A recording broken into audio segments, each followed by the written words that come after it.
After surviving bleach lakes, illegal home construction, and forged deeds, I thought the HOA had finally learned their lesson, but apparently Karen's obsession with control knows no limits, especially when it comes to trees.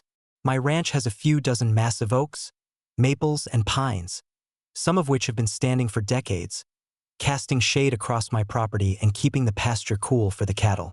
One afternoon, I hired a crew to trim and remove a couple of dead trees near my barn. Nothing excessive, just standard maintenance, but somehow the HOA got wind of it and immediately erupted into panic.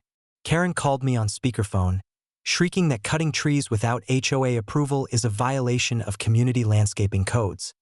Even though this is private property with no HOA jurisdiction, I politely remind her that my land, my trees, and my decisions are entirely within my legal rights, but she screams louder, saying she's calling the cops and threatening fines that sounded astronomically high, as if she had just discovered a magic loophole in property law.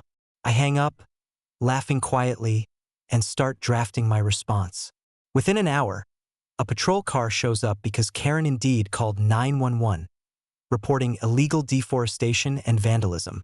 I step outside, show the officer the property deed, the arborist permits, and documentation proving the trees are mine to manage. The officer nods, clearly thinking Karen is out of her mind, and politely asks her to leave. But this time, I decide to escalate because I am done playing politely with people who refuse to respect property rights. I contact my attorney and begin drafting a lawsuit against the HOA, challenging their charter on the grounds that they were interfering illegally with private property. The legal process unfolds fast. Court documents are filed, and hearings are scheduled. We argue that the HOA charter includes broad clauses that they have interpreted over the years to justify harassment, fines, and unauthorized property claims, and I point out that interfering with tree maintenance is a blatant example of overreach.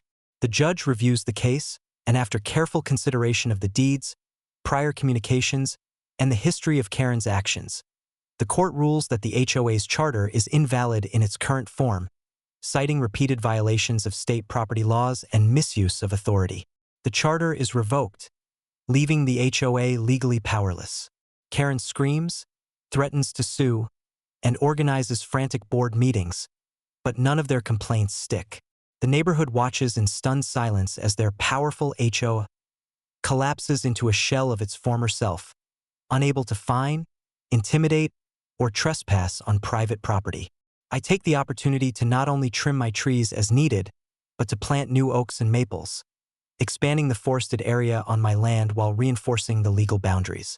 Karen and her board members attempt a few weak retaliations, sending letters, posting passive-aggressive newsletters, and trying to organize community cleanups near my property. But all are met with cease and desist orders, police warnings, and a growing legal precedent that they cannot enforce any rules on my ranch. From then on, the neighborhood treats my property with extreme respect. Volunteers whisper to each other about the rancher who broke the HOA, and Karen now drives by with a nervous glare, muttering about tree tyrants under her breath. Meanwhile, life returns to normal. The cattle graze, the goats patrol, and my newly trimmed trees provide shade and privacy. The HOA's charter is officially gone, their ability to harass revoked, and my property is fully, legally mine to manage.